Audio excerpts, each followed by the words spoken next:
जामवंत जी ने श्री हनुमान जी महाराज का संबोधन किया। जामवंत जी ने हनुमान जी का उद्बोधन किया कि अब आप चुप बैठे हैं। हे अंजनानंदन, सारा हनुमान जी के जन्म का प्रसंग जामवंत जी ने सुनाया कि अनेक सत्साहस्रिम विषण्णाम हरिवाहिनीम। इस समय वानरी सेना शोक समुद्र में डूब रही है और हे अंजनानंदन, हे वीर पुरुष, आपकी माता भगवती अंजना पूर्व जन्म में पुंजिकस्थला नाम की अप्सरा थी। वायु को तेज को धारण करके उन्होंने आपको जन्म दिया। आपने बाल्यावस्था में ही सूर्य को एक फल समझ करके निगलने का प्रयास किया। इंद्र ने राहु को अपनी शरण में आया हुआ देख करके वज्र का प्रहार किया, जिससे आपकी हनु टूट गई और आपका नाम हनुमान रखा गया। वायु देवता नाराज हो करके गुफा में लेकर के आपको जा करके बैठ गए। सारे अपने प्रवाह को रोक लिया, जिससे लोगों के श्वास का रुक जाना। परिणाम यह हुआ कि सभी मरणांतक पीड़ा का अनुभव करने लगे। देवताओं की भी श्वास फूलने लगी।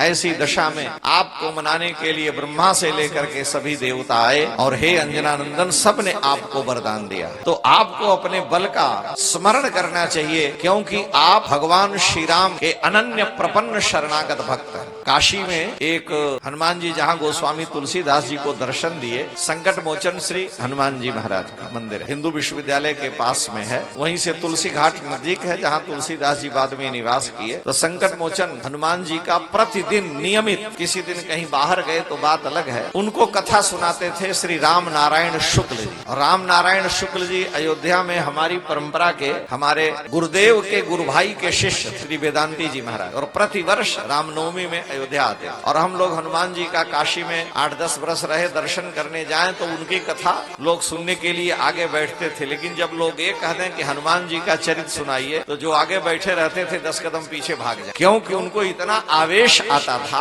हनुमान जी का। उनके मुख थोड़े से टेढ़े हो जाते थे और इतना उग्र स्वरूप हो जाता था कि देखना भी कठिन था। अभी कुछ वर्ष हुए हैं, उनका शरीर बेचारे का छूटा है। हनुमान जी के परम भक्त थे, और वो जब हनुमान जी का जामवंत जी ने उद्बोधन किया तो उन्हीं के शब्द हम दोहरा रहे हैं, लेकिन उनका भाव हमको नहीं आता। उन्होंने संबोधन करते हुए हनुमान जी का कहा कि हे अंजनानंदन, हे प्रभु, आप उठिए। पवन तनय बल पवन समाना।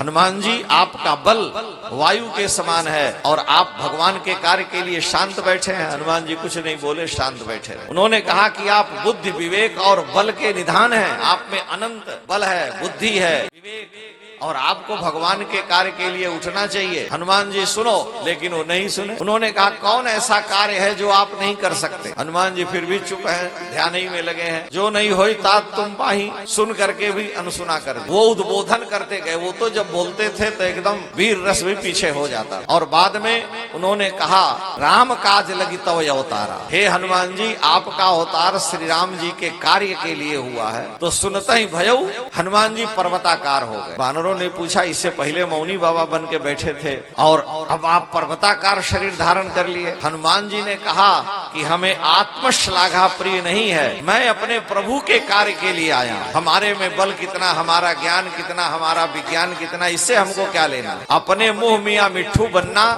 और हमारी प्रशंसा हमारे सामने करना ये हमें प्रिय नहीं है। तो जब तक मेरे बल पौरुष शक्ति का वर्णन किए तो हमने कोई मतलब नहीं रखा। लेकिन जब यह कहे कि मेरा अवतार राम जी के कार्य के लिए है, तब हनुमान जी पर्वताकार हो गए। और उन्होंने कहा, जामवंत जी बताइए क्या काम है। रावण को मार करके यहाँ उठा लाऊं, सहित सहाय रावण ही मारी, आनऊ यहाँ त्रिकूट उपारी।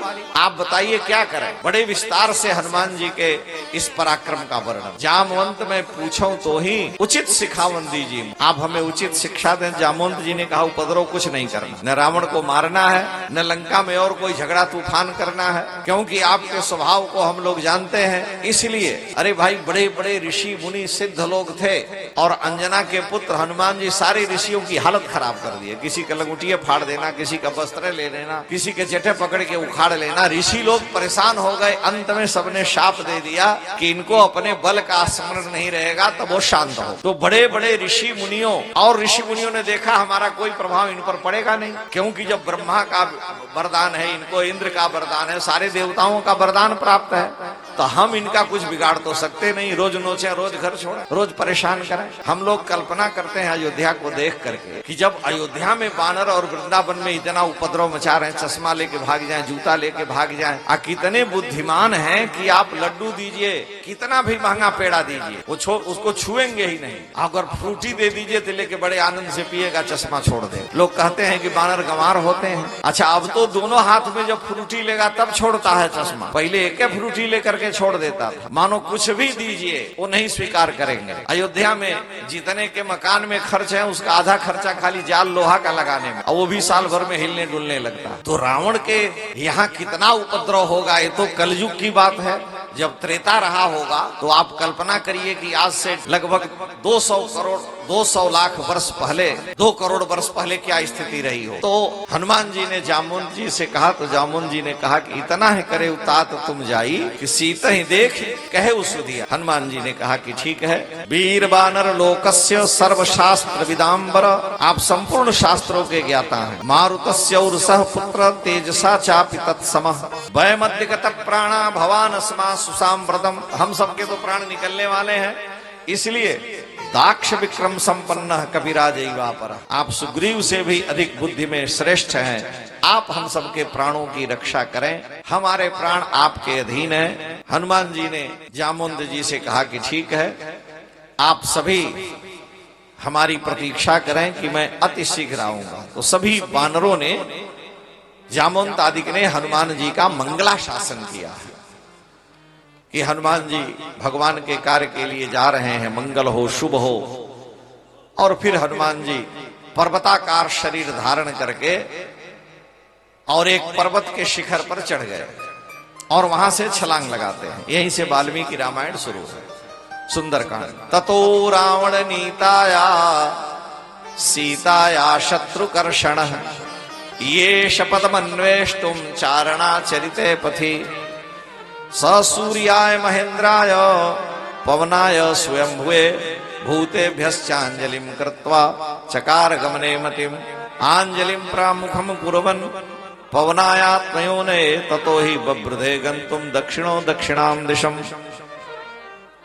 हनुमान जी रावण नीताया, रावण के द्वारा ले गई भगवती सीता के खोज के लिए, जो शत्रुकर्षण हनुमान जी, शत्रु का मान मर्दन करने वाले हैं। चारणाचरिते पथि, हनुमान जी जिस मार्ग में जा रहे हैं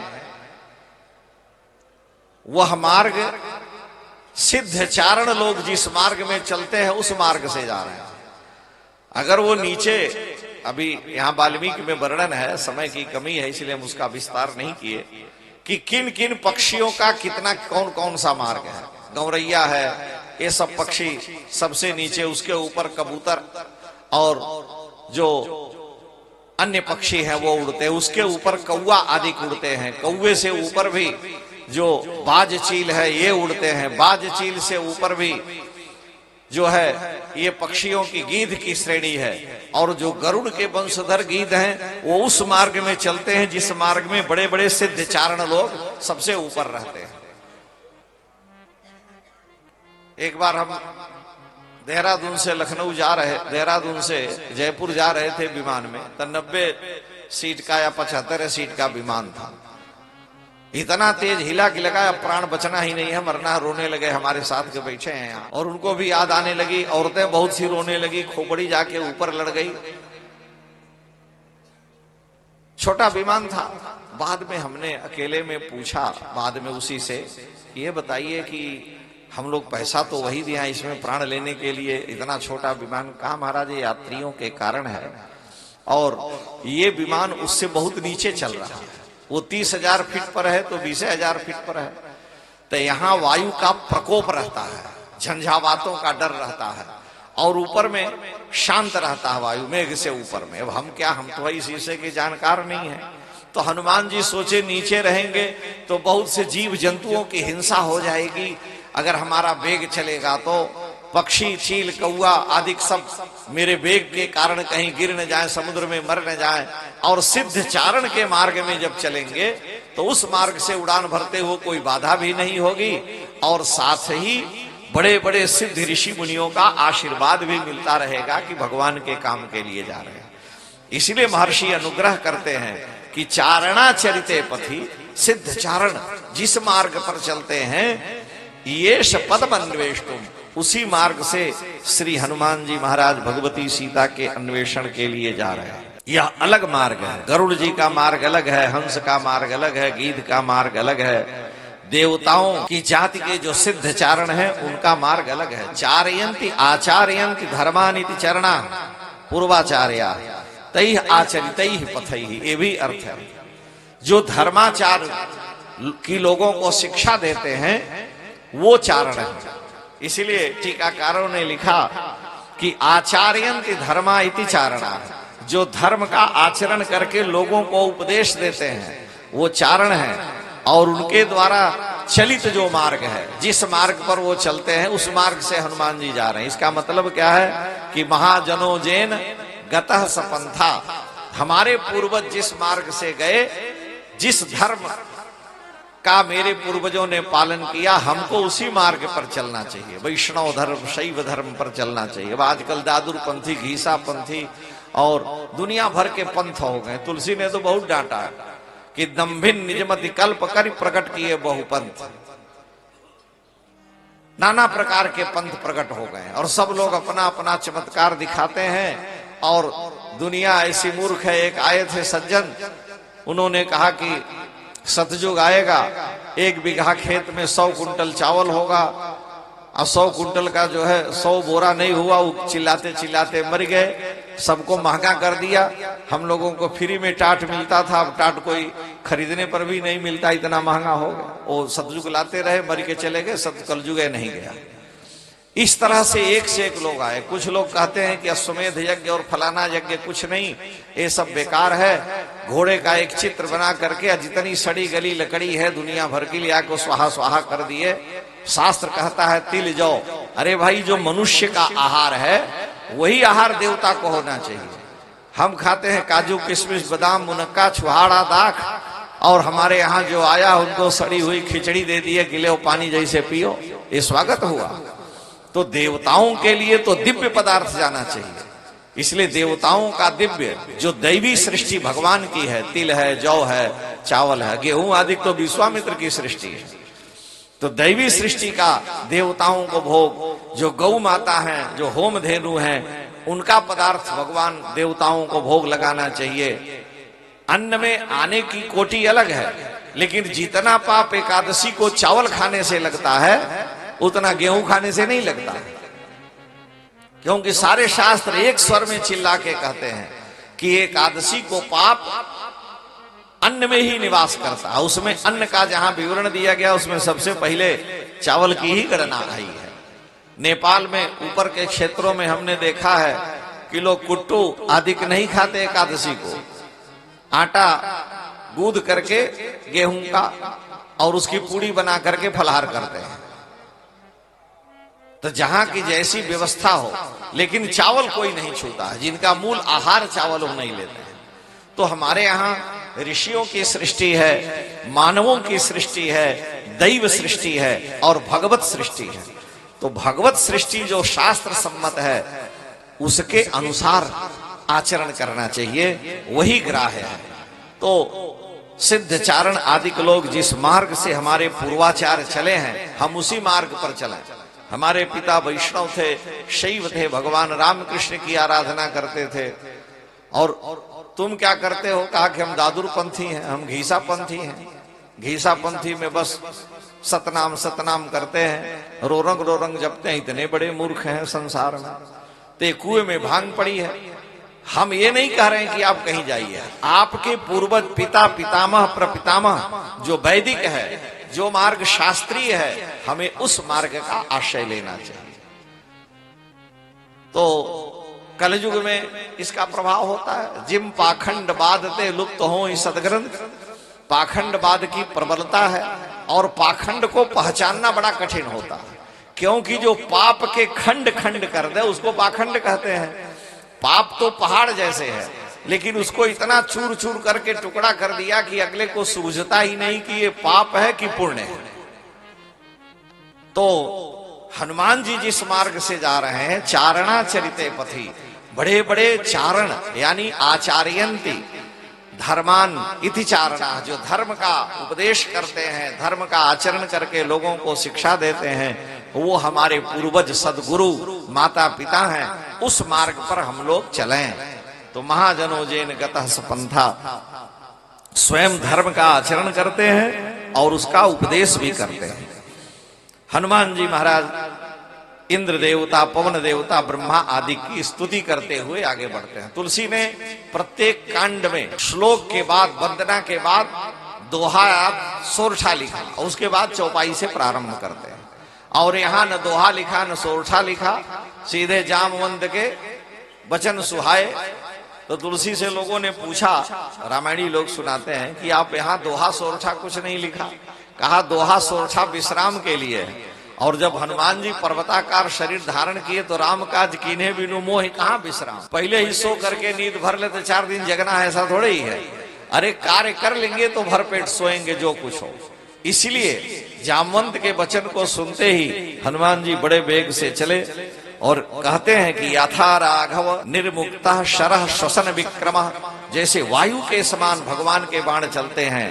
गच्छेत तद्वत गमिष्यामि लंकाम रावण पालिताम, हनुमान जी ने कहा मैं उस वेग से रावण की लंका में जाऊंगा।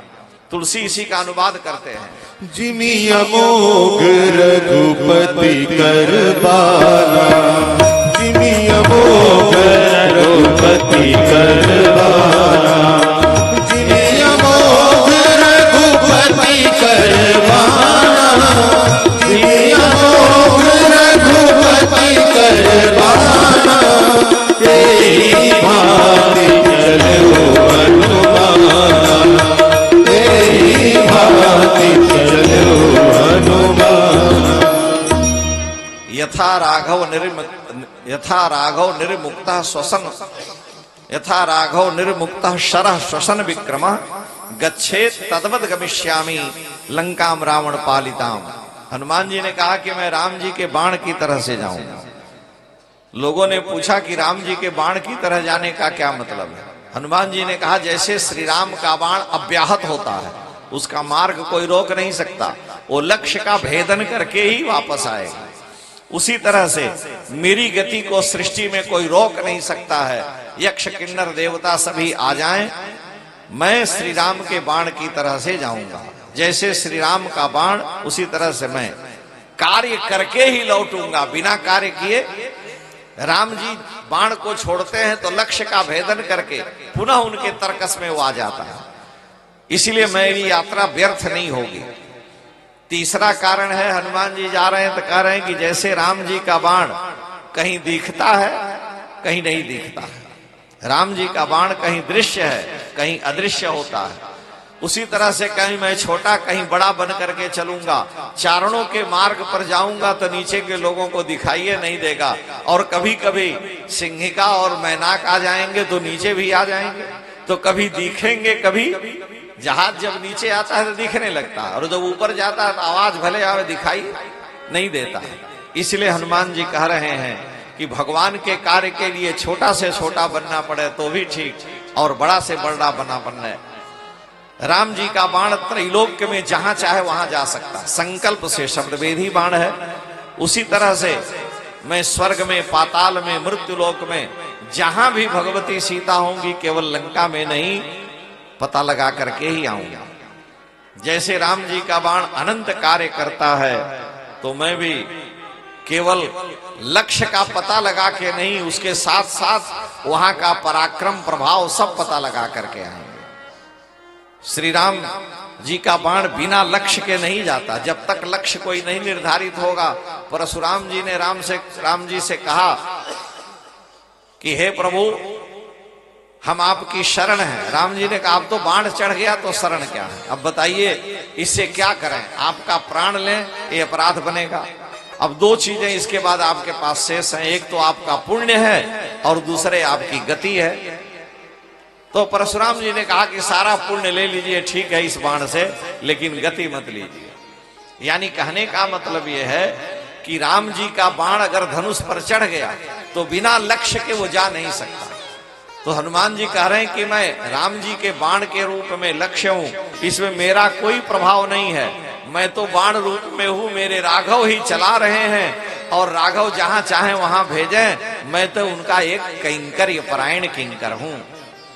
इसीलिए तुलसीदास जी कह रहे हैं कि जिमि अमोघ रघुपति कर बाना, एही भांति चले हनुमाना।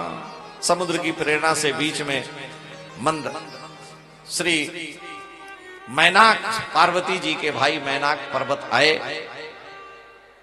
प्लवमानंदु तम दृष्ट्वा प्लौगम त्वरितम तदा वृषुस्तत् पुष्पाणी देव गंधर्व चारणा। सिद्धचारण गंधर्व हनुमान जी का मंगला शासन किए, ऋषियों ने उनका मंगला शासन किया। मैनाक पर्वत प्रकट हुए, सोने के पर्वत हैं, वायु के द्वारा इनकी रक्षा की गई, समुद्र में छिपे हैं। हिमाचल के पुत्र हैं, पार्वती जी के 100 भाइयों में सबसे बड़े हैं। शिव पुराण में ये लिखा है। हनुमान जी से उन्होंने कहा कि थोड़ी देर विश्राम कर लें, तो पुत्रेति मधुराम वाणी मनः प्रहलादयन्निव। हे पुत्र, हनुमान जी ने जब सुना कि हमको पुत्र कहने वाला यहां कौन है, तो उन्होंने कहा कि पितृव्यम चापिमाम विद्धि सखायम मातरिस्वन। मैंने आपको पुत्र कहा, मैं मैनाक पर्वत बोल रहा हूं। हनुमान जी बड़ी ऊंचाई पर थे तो आवाज तो सुनाई दी, लेकिन व्यक्ति नहीं दिखाई दी। इसलिए पुत्रेति मधुराम वाणी मनः प्रहलादयन्निव पितृव्यम चापिमाम विद्धि सखायम मातरिश्वन। मैं मातरिश्वा वायु का सखा हूं, आपके पितृतुल्य हूं। इसलिए हे अंजनानंदन, थोड़ी देर आप हम पर विश्राम करके तब जाएं। हनुमान जी ने कहा कि राम काज कीन्हे बिनु मोहि कहां विश्राम। बिना भगवान का कार्य किए मैं बीच में विश्राम नहीं ले सकता। हम इसलिए आपसे कह रहे हैं कि कृते च प्रतिकर्तव्यम एष धर्म सनातन। आपके पिता ने इंद्र से मेरी रक्षा की, इंद्र पर्वतों के पंख काट रहे थे। आपके पिता ने बड़े वेग से उड़ा करके मुझको समुद्र में ला दिया।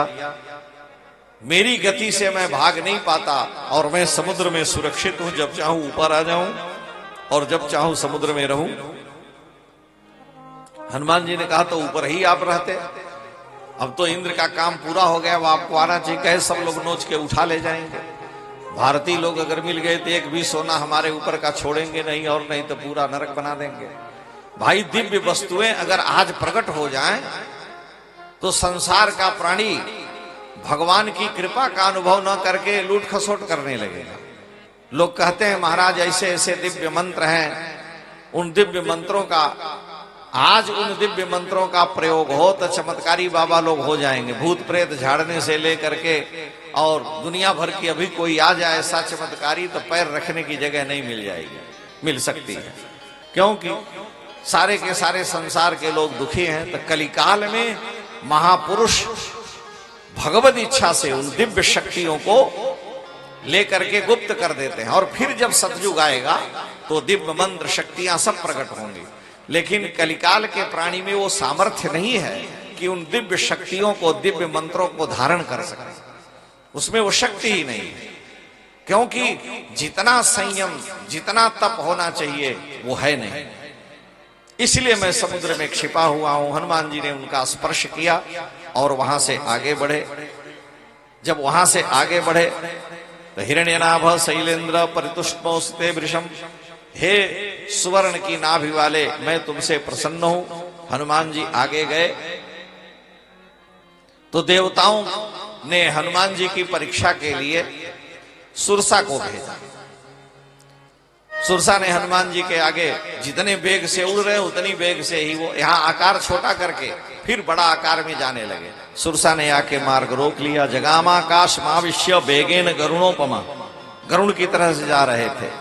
इसी बीच में सुरसा ने आकर के हनुमान जी का मार्ग रोका और कहा कि मुझको देवताओं ने भोजन के रूप में भेजा है, इसलिए कोई भी इस मार्ग से जाएगा बिना मेरे मुख से हुए नहीं जाएगा। मैं खा लूंगी तब वो बचेगा तो जाएगा, नहीं तो राम राम।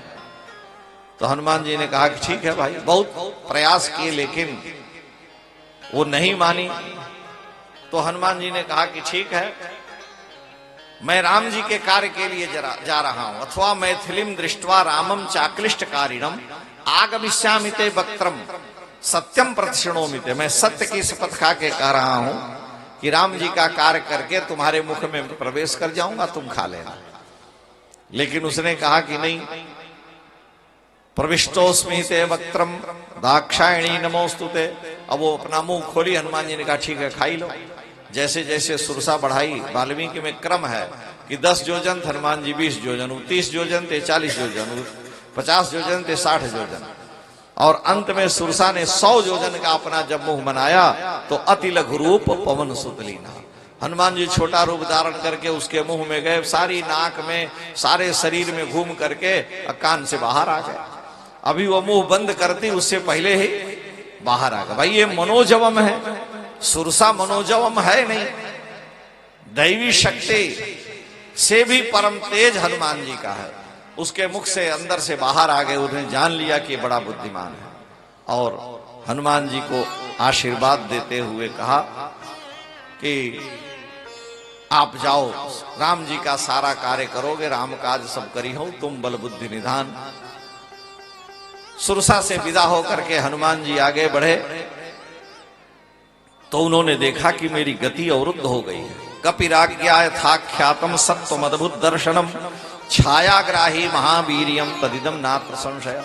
हनुमान जी का वेग अवरुद्ध हो गया, विज्ञान बहुत आगे बढ़ गया, लेकिन यहां अभी नहीं बढ़ा है कि कोई 40,000 फीट की ऊंचाई पर जा रहा हो और समुद्र के अंदर से कोई ऐसा यंत्र हो जो छाया को पकड़ ले। अभी ये सामर्थ्य नहीं आई, हो सकता है भविष्य में आ जाए, लेकिन हमारे यहां धर्मशास्त्र में ये सारी चर्चाएं हैं। हम लोग अपने को भूल गए, लेकिन दुनिया के लोगों ने नकल की और प्रयास कर रहे हैं, करना चाहिए। हनुमान जी महाराज की छाया कोई शक्ति ने पकड़ लिया। हनुमान जी बड़े छोटे वेग हो से छोटे हो करके नीचे आए तो उन्होंने देखा कि ये तो कोई राक्षसी है। तो ततस्तस्या नखैस्त्रिक्षणी मणमांड उत्तिकित्य बारड़ा, बड़े वेग से आए और उसका मस्तक फोड़ करके अंदर चले गए और उसका हृदय निकाल करके वक्षस्थल फाड़ करके लेके आकाश में जाके समुद्र में फेंक दिया। वो मर गई।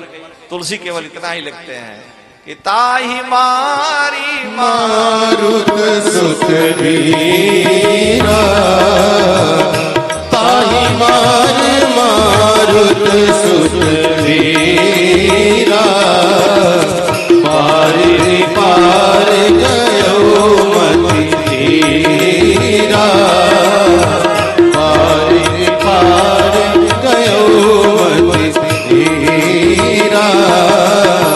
कहाँ जाई देती बन शोभा, कहाँ जाई देती बन शोभा, गुंजत चंच रीक मधुलोभा, गुंजत चंच रीक मधुलोभा, नाना कर फल फूल सुहावा, नाना कर फल फूल सुहाए।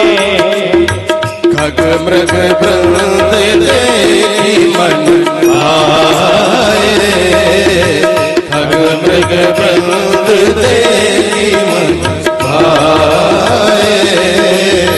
शैल विशाल देखी आगे, शैल विशाल देखी आगे, पापर धाय चढ़ो भय त्यागे, पापर धाय चढ़ो भय त्यागे। हनुमान जी महाराज राहु की माता सिंहिका का उद्धार करके समुद्र को पार किए और वहां समुद्र के तट पर जाकर के उतरे। उन्होंने विचार किया कि लंका में प्रवेश करना है और हम बाहर से आए हैं, रावण की नगरी का भी दर्शन हो, उसके प्रभाव बल को देखना चाहिए। छोटा सा रूप धारण किए और नगर में प्रवेश किया। सूर्ये चास्तंग गते रात्रौ देहम संक्षिप्य मारुते। सूर्ये चास्तंग गते, जब सूर्य अस्त हो गए तो देहम संक्षिप्य मारुते, हनुमान जी अपने शरीर को बहुत छोटा बना करके वृष दंशक मात्रो था बभुवाद्भुत दर्शन, वृष दंशक मात्र हो गए। जंगल में जो बिलाव होता है उस बिलाव का बच्चा बहुत छोटा होता है, बिल्ली के बच्चे से के बराबर, तो उसको वृष दंशक कहते हैं। तो वृष दंशक माने जंगली जो बिलाव है उसके बच्चे के समान रूप धारण करके और हनुमान जी फिर वहां से लंका का में प्रवेश करते हैं। और तुलसीदास जी कह रहे हैं कि मसक समान रूप कपिधरी लंका ही चले सुमिर न रहे। तो मसक माने मच्छर नहीं होता। बहुत से लोग कहते हैं मच्छर बन गए तो मुदरी कहां रखे। अरे मूर्ख कहीं के, मच्छर माने मच्छर भी होता है मसक माने, लेकिन जहां जो शब्द है उसका वही अर्थ लगाना पड़ेगा जिससे अर्थ घटित हो। कोई भोजन करने बैठा है और कहा कि सैंधव ले आओ, तो सैंधव माने घोड़ा होता है, भोजन करने बैठा तो घोड़ा ले आओगे। और कोई सूट बूट कस करके तैयार है और कहा सैंधव ले आओ, तो वहां नमक लेके जाओगे तो मूर्खता है, वहां घोड़ा चाहिए। सैंधव माने घोड़ा भी होता है, सैंधव माने नमक भी होता है, समुद्र में होने वाला। तो जहां शब्द जो प्रयोग है वही करना पड़ेगा। अब मसक समान रूप कविधरी, बहुत से लोग इसी पर खोपड़ी चाटते हैं। अरे हमने कहा कि कोश में कम से कम इतना तो पढ़ो कि कोश में क्या लिखा है। अब संस्कृत का एक अक्षर का अध्ययन नहीं करेंगे, खाली चौपाई बोल करके अपनी दुकान चलाइएगा, अर्थ का अनर्थ कर बैठिएगा। इसलिए तुलसीदास जी भाषा में लिखे, परंतु प्रत्येक कांड के प्रारंभ में संस्कृत में भगवान की वंदना करके यह बतलाए कि भैया मानस को समझने के लिए कम से कम 2-4 कक्षा संस्कृत का भी ज्ञान हो, 2-4 शास्त्र पढ़ लो, नहीं तो तुमको अर्थ लगेगा नहीं, अनर्थ ज्यादा करोगे।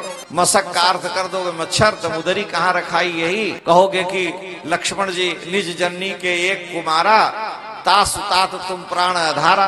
तो निज जननी के एक कुमार लक्ष्मण जी नहीं है, 2 कुमार हैं, लक्ष्मण जी और शत्रुघ्न, तो एक कुमार कैसे कह दिया। तब अब जब तुम कुछ पढ़ोगे नहीं तो पता कैसे चलेगा। अरे कोश में लिखा है एक प्रधाने अन्य च, ये सब एक के अर्थ है। एक माने प्रधान, एक माने अन्य, एक माने मुख्य, एक माने एक माने श्रेष्ठ, ये सब अर्थ होता है। तो एक माने आप अपनी माता के प्रधान पुत्र हैं, श्रेष्ठ पुत्र हैं, अर्थ लग गया। अब एक माने एक क्यों है, तो फलानवा के हैं, ढेकनवा के हैं, दुनिया भर के लोग पूछते हैं, इसलिए मैं इसकी बात कर दिया। इसीलिए कम से कम अध्ययन अवश्य होना चाहिए गुरु परंपरा से, और कुछ संस्कृत का बोध रहेगा तो समझ में आएगा। हमारे यहाँ सनातन धर्म में तो छूट है, लेकिन आज भी विधर्मियों के यहाँ, दूसरे धर्म के यहाँ, हम लोग दक्षिण भारत में जहाँ देखे वहां भी वो उर्दू मिश्रित हिंदी बोल लेते हैं, क्योंकि वो कुरान और उर्दू पढ़े हैं अपने धर्म के लिए, नमाज देने के लिए। हमारे यहाँ तो हनुमान चालीसा न हो तो कोई रामे श्याम करना बंद कर दे, क्योंकि संस्कृत का ज्ञान ही नहीं है। गुरु जी ने कहा कि तुम हिंदी पढ़ लो, इसी से सब हो जाएगा। लेकिन जो माँ है, माँ का तिरस्कार करके आप बेटी का सम्मान करेंगे तो कृपा नहीं होगी, क्योंकि संस्कृत माँ है, वेद माता है, मंत्र का ज्ञान होना चाहिए। और उसके लिए बहुत अधिक हम नहीं कह रहे हैं, लेकिन कम से कम 2-4 महीना थोड़ा पढ़ ले सदगुरु की शरण में बैठकर, तो अनर्थ नहीं होगा। हम लोग गए थे, आप लोग समझेंगे शायद ना समझें, काशी में एक आश्रम है, हम नाम नहीं लेंगे नहीं तो बहुत से लोग जान जाएंगे। वहां दास 4-5 साल रहा। उनके मंदिर में गांव में गए तो हम लोगों को जो गुरुजी पढ़ाते थे वो साथ में ले गए। बड़े विरक्त महात्मा तपस्वी थे। तो उन्होंने कहा आप लोग कोई हंसिएगा नहीं, बोलिएगा नहीं, देखिए अभी वो भक्त आ रहा है, बड़ा प्रेमी है और वो भगवान शंकर को जल चढ़ाएगा, तो सुनिएगा।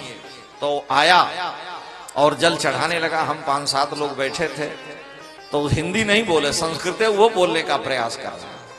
तो आया और कहा ओ शिवाय नमः, शिवाय नमः, शिवाय नमः, शिवाय नमः। शंकर जी को जल चढ़ाया उसके बाद गणेश जी के ऊपर चढ़ाया, गणेशाय नमः गणेशाय नमः गणेशाय नमः।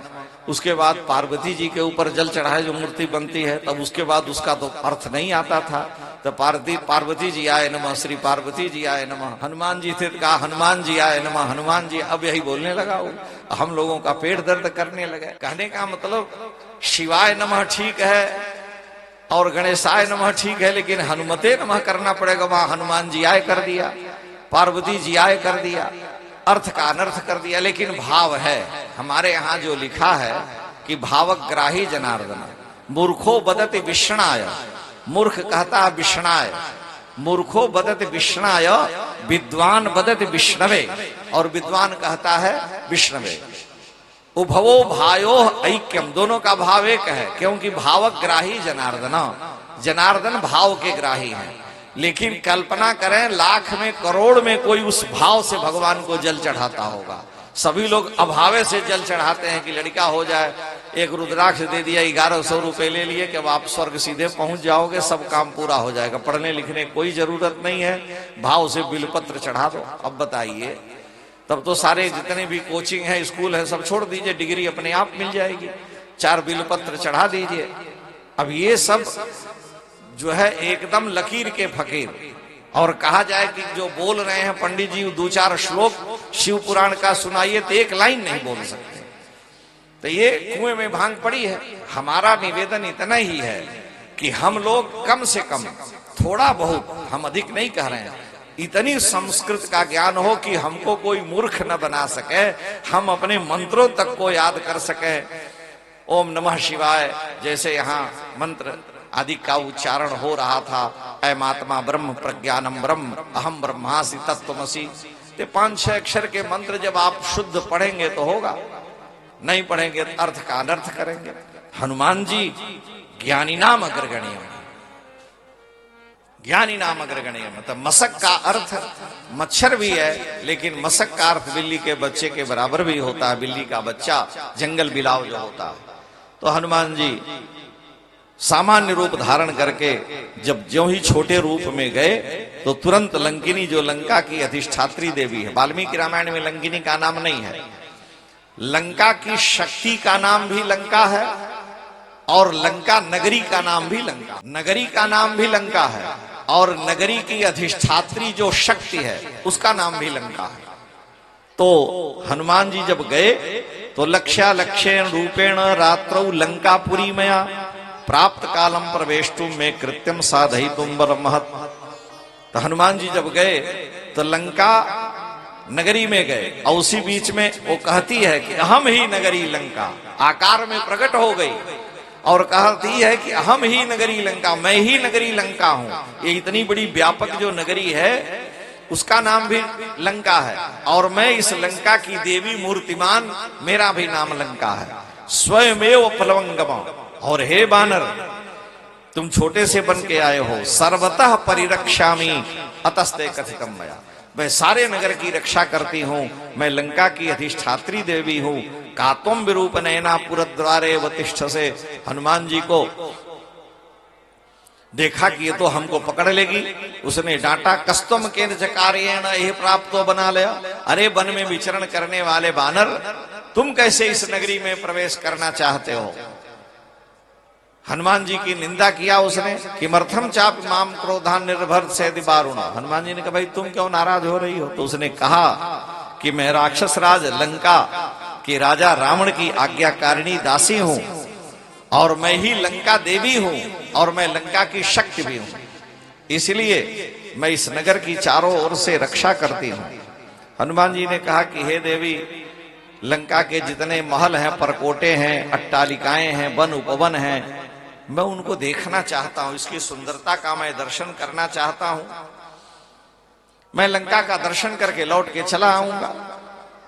राक्षसी ने कहा कि देखो, बिना मेरी इच्छा के तुम प्रवेश नहीं कर सकते हो, और मैं घूसखोर नहीं हूं, इसलिए मैं तुम्हें अंदर नहीं जाने दूंगी। और ऐसा कह करके हनुमान जी बार बार कौने हु जतन दे ही नहीं जाना, जैसे वहां है। तो हनुमान जी ने कहा कि हम दर्शन करके चले आएंगे। तब तक वो बड़ी नाराज हुई, लंका की शक्ति है, लंका देवी है, तुलसी ने उसको लंकिनी कह के अर्थ एक ही है समाधान कर दिया कि लंकिनी लंका की शक्ति है। ततः कृत्वा महानादम सावई लंका भयंकरम, उसने तुरंत एक चाटा खींच के हनुमान जी को मार दिया। हनुमान जी छोटे थे, छोटे रूप में थे, गर्जना करके लंकिनी ने जब एक तमाचा हनुमान जी को मार दिया तो हनुमान जी बड़ी भयंकर गर्जना की। ततः कृत्वा महानादम सावई लंका भयंकरम, जब हनुमान जी भयंकर नाद किए तो सोचे कि यहां से मार खा के लौट जाना ठीक नहीं है, इसीलिए तलेन बानर श्रेष्ठ ताड़या मास बेगिता, बड़े वेग से बाएं हाथ से एक घूसा उसको मारे। लेकिन तुरंत भगवान का स्मरण हुआ कि हम तो राम जी के बाण हैं, राम जी का कार्य करने गए और पहले ही स्त्री पर हाथ उठाना पड़ा। तो कृपाम चकार तेजस्वी, हनुमान जी ने कृपा की कि मरे नहीं तो एक मुका तो सहन नहीं कर सकते। बाएं हाथ से मारे, भूमि पर गिर पड़ी, रक्त बमन करने लगी, लौटने लगी। ततः संवर्तयामास वाम हस्तस्य सोंगुली मुष्टिनाभिजघानैनाम हनुमान क्रोध मूर्छितः। स्त्री चेत मन्यमानेन नाति क्रोध स्वयं कृत, स्त्री जाति के अधिक क्रोध करेंगे तो मर जाएगी। इसलिए पपात सहसा भूमौ और विकृतानंद दर्शन, आंखें बाहर जैसे निकल आई, भूमि पर लौटने लगी, बार बार चिल्लाने लगी। हनुमान जी ने छोड़ दिया उसको, फिर दोबारा हाथ नहीं उठाए। मुठिका एक महाकपि हनी, जब हनुमान जी महाकपि हैं लेकिन मुष्टिका बाएं हाथ की मारे, दाहिने हाथ से मार देंगे तो मर जाएगा, मर जाएगी। इसलिए तब वो हाथ जोड़ करके जब मार खाई तब हनुमान जी से कहने लगी। हनुमान जी जब लंका में लौट के आए, लंका से लौट के पता लगा के, ये बात अभी स्मरण में आई तो सुना दें। तो बानरों ने पूछा तो हनुमान जी ने सब बताया। जब हनुमान जी ने ये कहा कि एक स्त्री लंका की जो सारी शक्ति है उसने मुझको एक थप्पड़ मार दिया, बानरों ने कहा यार गजब की बात है, तुम मेहरारू को मार खा गए। हनुमान जी ने कहा इसीलिए तो मैंने फिर उसको एक मुक्का मारा केवल, और बाएं हाथ का मुक्का मारा। बानरों ने कहा बहुत से बानर सुग्रीव तो नहीं है लेकिन और बानर हैं, परिवार सहित हैं सब लोग।